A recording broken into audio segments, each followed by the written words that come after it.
Hi guys, this is just a quick video to demonstrate the basics of Newton's second law. As you can see at the top of the screen here, it says a body remains at rest or moves with constant velocity unless it is subjected to a resultant force. If a resultant force is active on a particular body, it will produce an acceleration in the direction of that resultant force, and the equation governing this motion is F equals ma. Now the thing to remember about this is that this F here is resultant force. A lot of people make that mistake. So that's the resultant force. The mass is obviously, the m is rather the mass in kilograms, and the acceleration a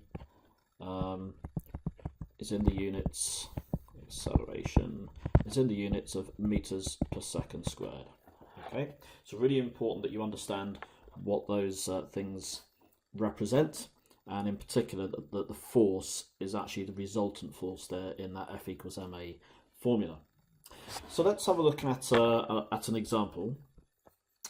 So let's say I have a particle. Okay, and everything in mechanics basically is modelled as a particle, and it's sitting on a horizontal surface, and let's say it's been pulled along horizontally to the right with a force of 25 newtons, and let's say it has a resistance force opposing that motion of 18 newtons. So clearly you can see horizontally there is a resultant force, and therefore we would expect this particle at the moment to be accelerating to the right because it has a resultant force to the right. However, we've also got the weight of the particle, and let's say I tell you that this particle is 12 kilograms. So therefore the weight acting downwards will be 12 times g, and if it's sitting on a horizontal surface, it means that there will be a normal reaction on that surface as well. So they're all the forces that are acting on it at the moment. And what we've got to do is look at that system of forces and ask ourselves, is there a resultant force in any direction? Well, first of all, we need to consider the two perpendicular directions of motion. So if I consider the vertical motion,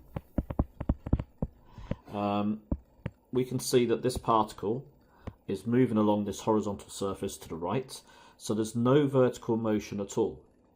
So straight away, because I know there's no vertical motion, in terms of its vertical system of forces, it's at rest. There's no vertical motion, so we know that the two forces must balance each other out. So we know that the R is equal to 12g. Okay. If I now look at the horizontal, and we've already kind of said here that horizontally we've got 25 newtons to the right, 18 newtons to the left. So the resultant force, so if I now use F equals ma down here, the resultant force is 25 minus 18, and that is equal to the mass, which we know is 12, times the acceleration, which I don't know. So this could be a question where I'm asked to work out the acceleration. So that's great. The resultant force here is 7. That is equal to 12 times the acceleration. So I can clearly see that acceleration is 7/12. 7/12, and that is going to be meters per second squared. Okay, so and the direction is obviously going to be to the right. So I know this particle is going to be accelerating at 7/12 of a meters per second squared to the right.